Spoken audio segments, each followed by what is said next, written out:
প্রিয় শিক্ষার্থীবৃন্দ, আসসালামু আলাইকুম। আশা করি তোমরা সবাই অনেক ভালো আছো। সামনে তোমাদের এসএসসি পরীক্ষা। আমি তোমাদের এসএসসি পরীক্ষার পড়াশোনাটাকে একটু সহজ করার জন্য আজকে 3 অধ্যায় নিয়ে কিছু কথা বলবো। তোমাদের যেটা বল অধ্যায়, এই অধ্যায় থেকে আমি টুকটাক ছোট ছোট কিছু বিষয় নিয়ে কথা বলবো। এই বিষয়গুলো যদি তুমি মনে রাখতে পারো তাহলে এই অধ্যায়ের অনেক বড় বড় সিকিউয়ে গিয়ে তুমি হেল্প পাবা।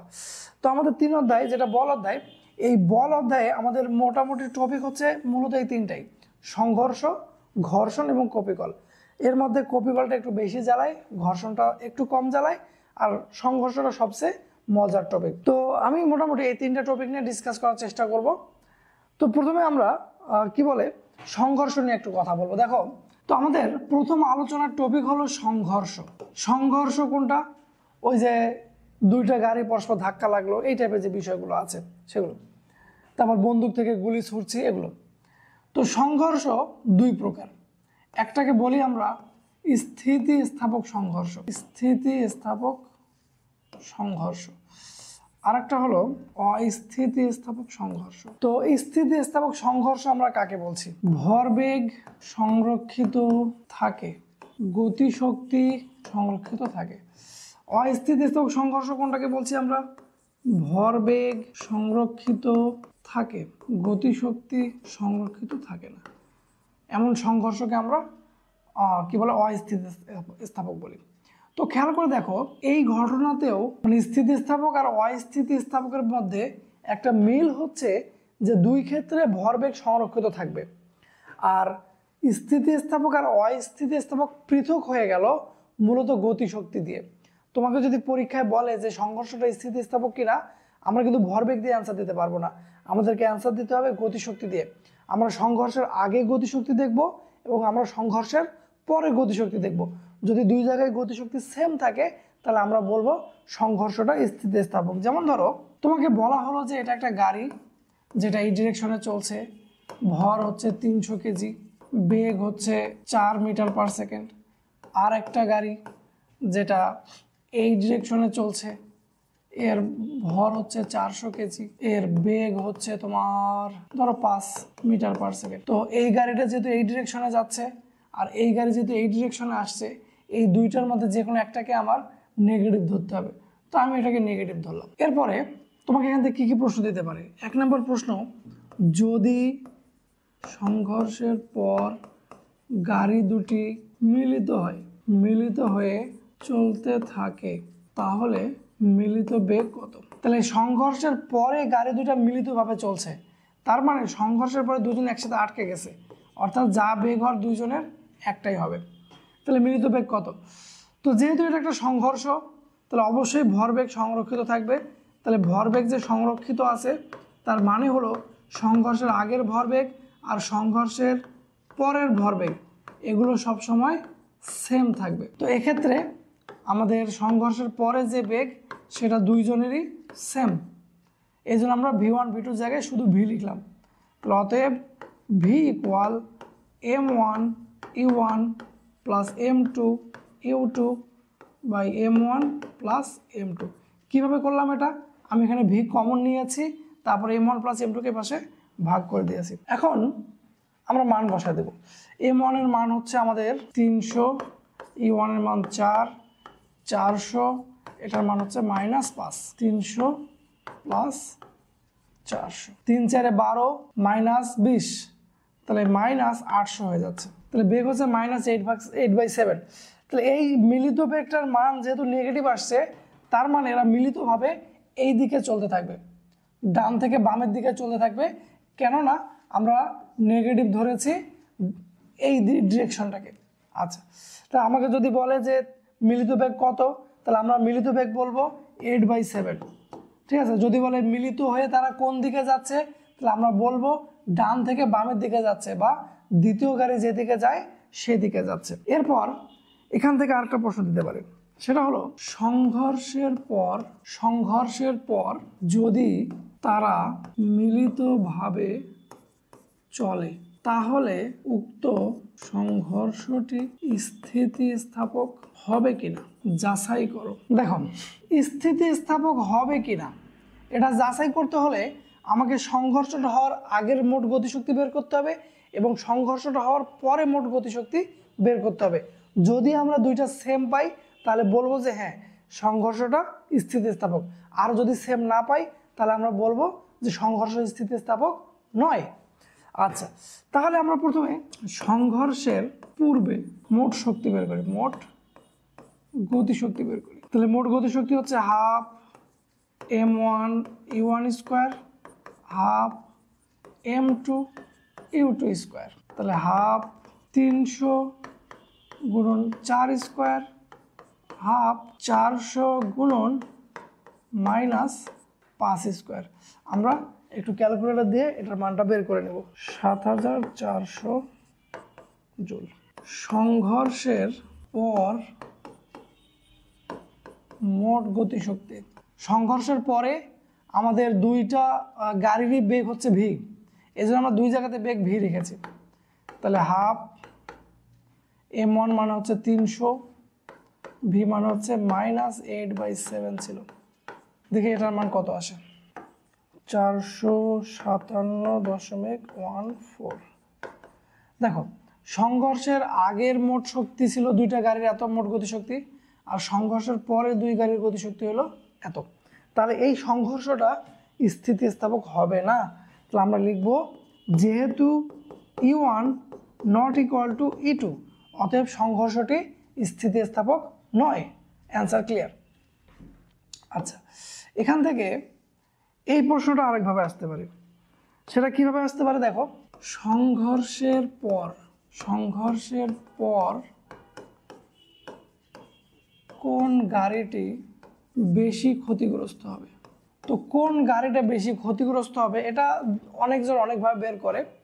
তো এটা আমরা ভরবেগ দিয়েও বের করতে পারি। তো আমার সাজেশন থাকবে তোমরা গতিশক্তি দিয়ে বের করবা, দেখবা যে কোন গাড়ির শক্তি বেশি ক্ষয় হয়েছে। তো কিভাবে করতে পারো দেখো, প্রথম গাড়ির তোমার শক্তি ছিল কত, হাফ m1 u1 স্কোয়ার। সংঘর্ষের পর শক্তি কত হয়েছে, হাফ m1 v স্কোয়ার। এখান থেকে তুমি প্রথম গাড়ির গতিশক্তির পরিবর্তন বের করতে পারছো। তো এক্ষেত্রে তোমাকে মিলিত বেগটা বের করা লাগবে। দ্বিতীয় গাড়ির ক্ষেত্রে same, half m2 u2 square half m2 v square. তো এই দুইটা মান আমরা আলাদা করে বের করব যে এর মান বেশি হয় নাকি এর মান বেশি হয়। যার গতিশক্তির পরিবর্তনটা বেশি হবে আমরা বলবো তার ক্ষেত্রে কি বলে বেশি ক্ষতিগ্রস্ত হবে সেই গাড়িটা। তো যদি আমাদের সংঘর্ষ থেকে প্রশ্ন আসে এই কয়েকটা আসে। আরেকটা প্রশ্ন হতে পারে, সেটা হলো যদি তাদের সংঘর্ষ স্থিতিস্থাপক হয়, মানে এরা কনফার্ম করে দিল সংঘর্ষ স্থিতিস্থাপক, তাহলে সংঘর্ষের পর তাদের বেগ কত হবে। তাহলে প্রশ্নে যেহেতু তারা কনফার্ম করে দিল সংঘর্ষটা স্থিতিস্থাপক, এবার তোমাকে বের করতে হবে সংঘর্ষের পর তাদের বেগ কত। তো আমরা ধরছি প্রথম গাড়ির শেষ বেগটা হচ্ছে v1, দ্বিতীয় গাড়িটা হচ্ছে v2। এই বেগগুলো আমরা কীভাবে বের করব।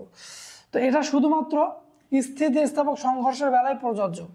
তো এটা ভালো করে মনে রাখবো, তোমাদের একটা টেকনিক আমি শেখাই দিচ্ছি যে স্থিতিস্থাপক সংঘর্ষের পরে যে দুই গাড়ির বেগ হয় সেটা বের করার ক্ষেত্রে দুইটাকেই আমরা m1 প্লাস m2 দ্বারা ভাগ করব,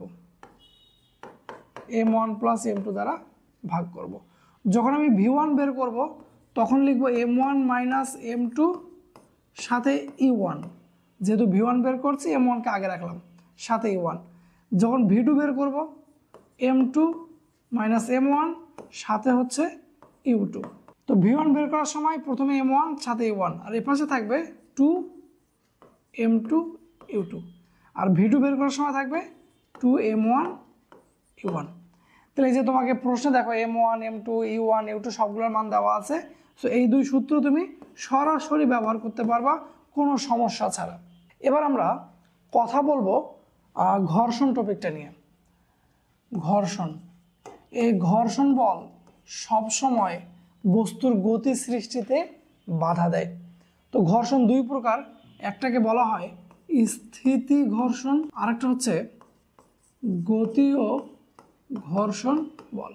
তো এই স্থিতি ঘর্ষণ বল এটা কি করে, বস্তুর গতিকে একবারে থামায় দেয়। কোনো ঘর্ষণের কারণে যদি বস্তুর গতি স্থির হয়ে যায়, বস্তুর গতিশীল না থাকতে পারে, তাহলে আমরা বলবো যে এটা এখানে স্থিতি ঘর্ষণ বল কাজ করছে।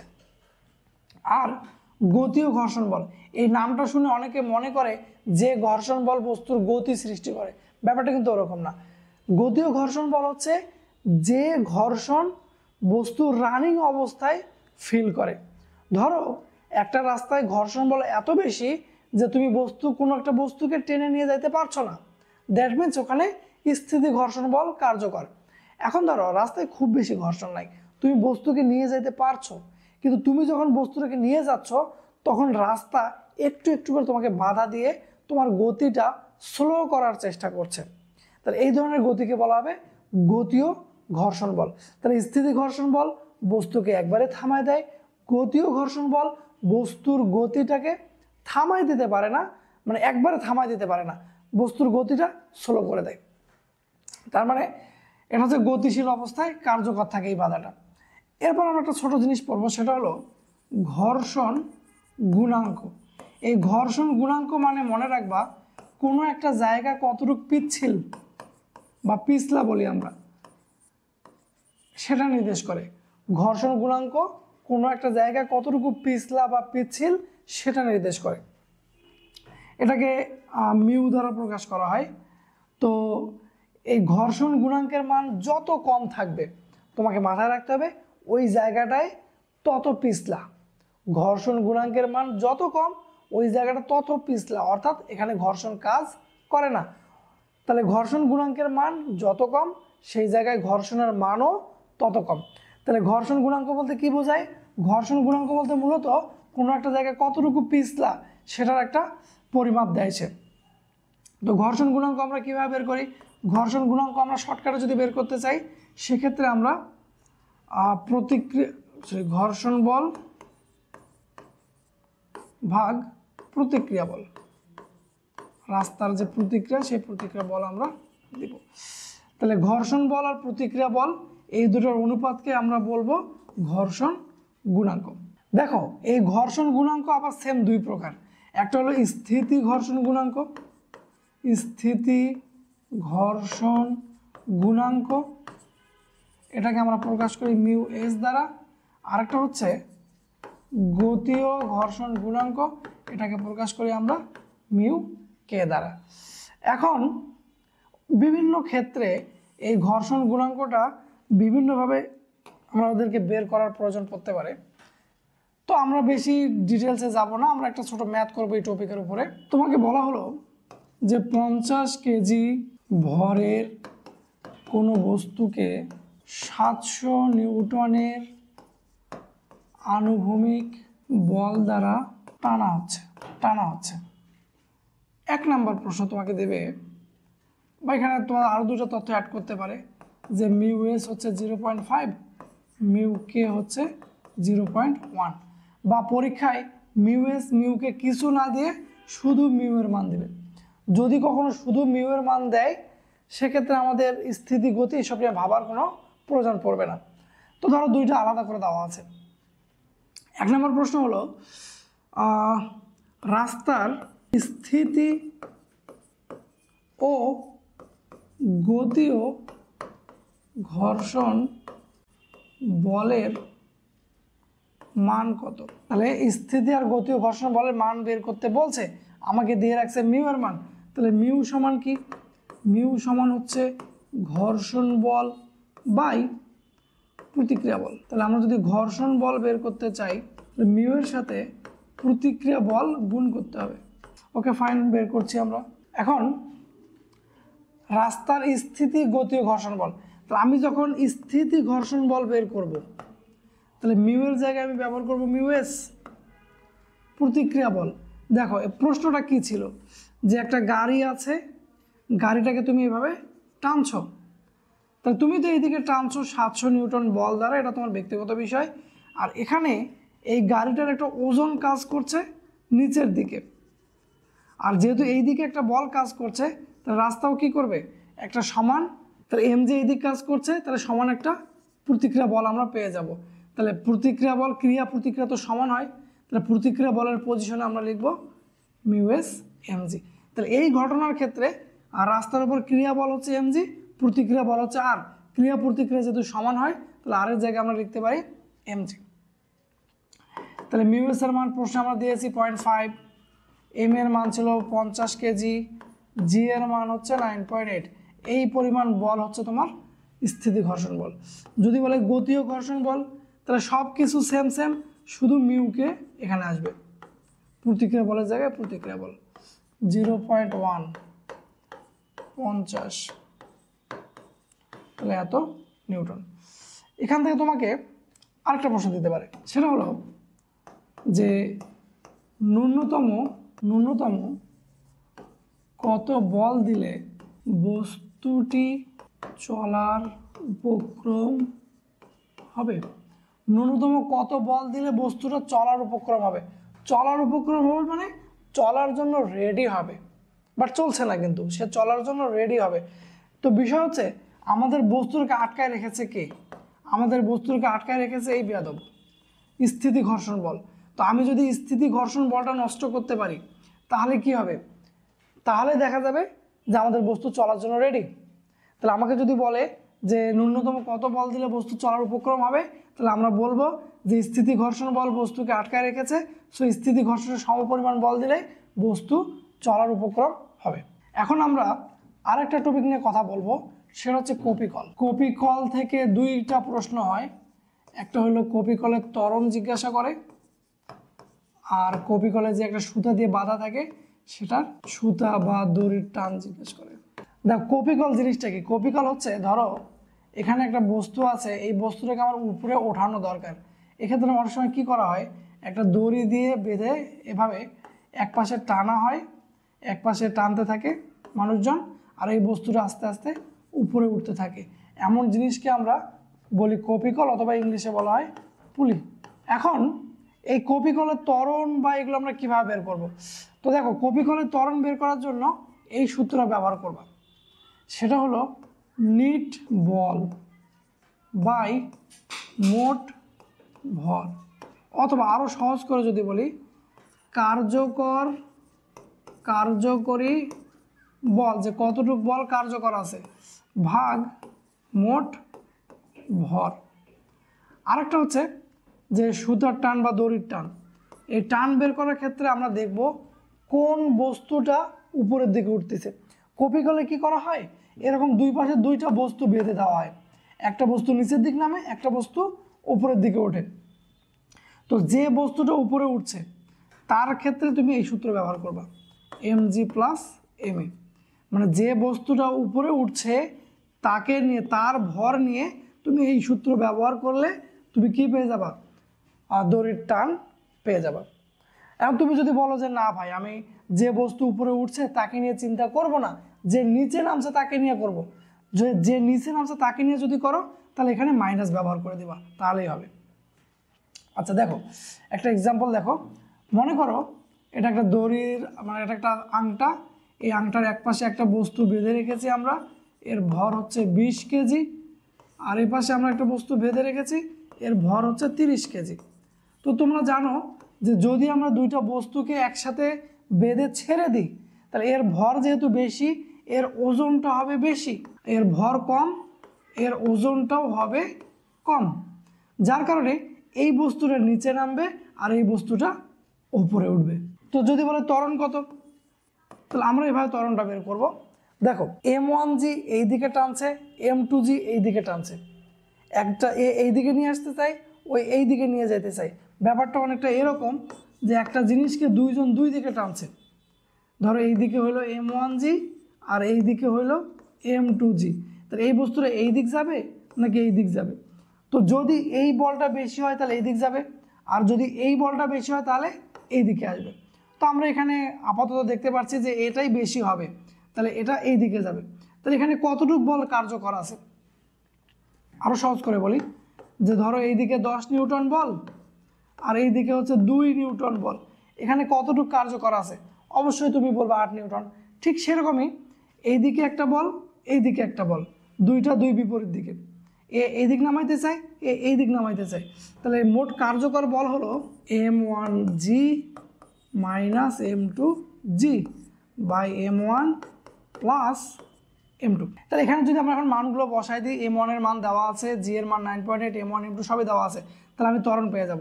যদি বলে দড়ির টান বের করো, তাহলে আমরা এই বস্তুটা নিয়েও চিন্তা করতে পারি, আমরা এই বস্তুটা নিয়েও চিন্তা করতে পারি।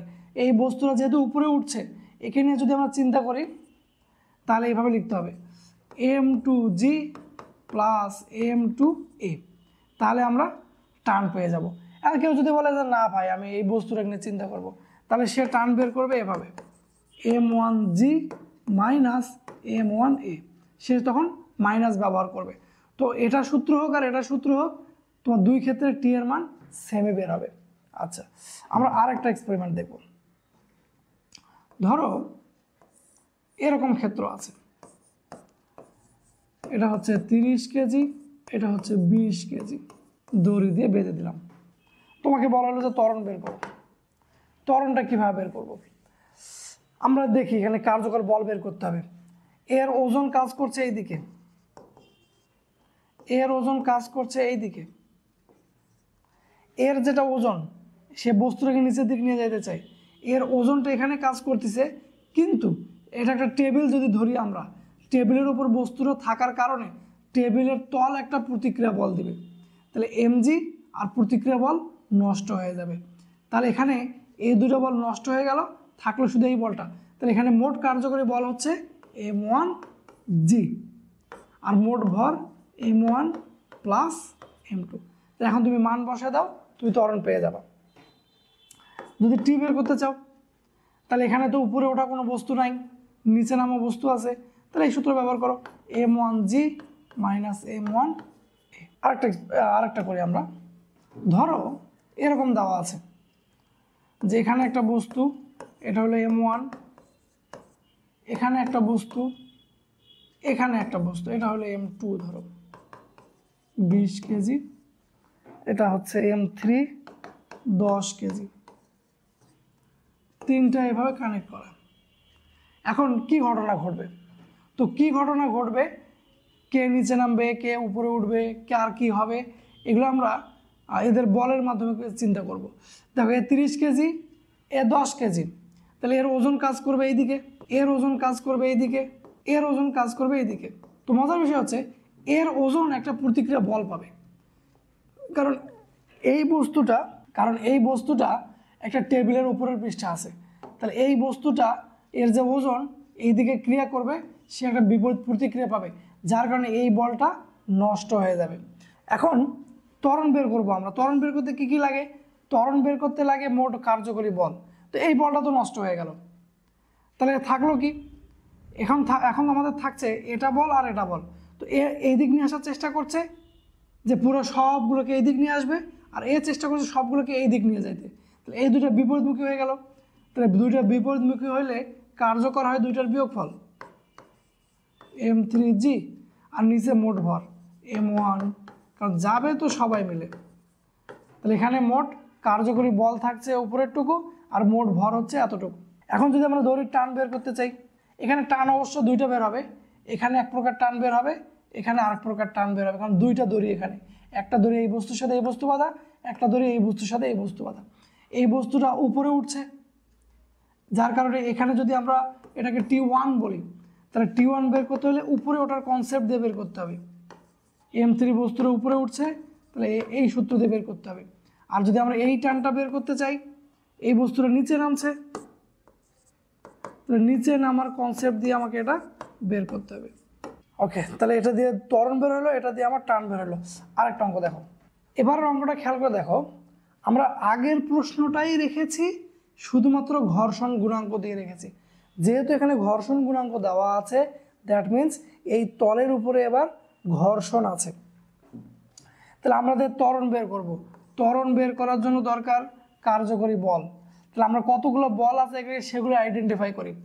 এখানে বল আছে আমার m1g, এইদিকে বল আছে m3g, এখানে যেহেতু মিউ আছে, এখানে তৈরি হবে ঘর্ষণ বল। ঘর্ষণ বল কত? মিউ এর ওজন থেকে আসবে m2g ঘর্ষণ বল। তাহলে আমাদের ত্বরণ কত? তাহলে এই বস্তুটা পুরো সেটআপকে এই দিকে নিয়ে আসতে চাই, এই বস্তুটা পুরো সেটআপকে এই দিকে নিয়ে যাইতে চাই, তাহলে এই দুটো বিপরীতমুখী। আবার ঘর্ষণ, তুমি এই দিকে আসো বা এই দিকে যাও, ঘর্ষণ তোমার গতিতে বাধা তৈরি করবে। তাহলে আমাদের এই যেহেতু এখানে 30 কেজি, এই ভরটা বেশি, তাহলে স্বাভাবিক সব সেটআপ এই দিকে নামবে। তাহলে m1g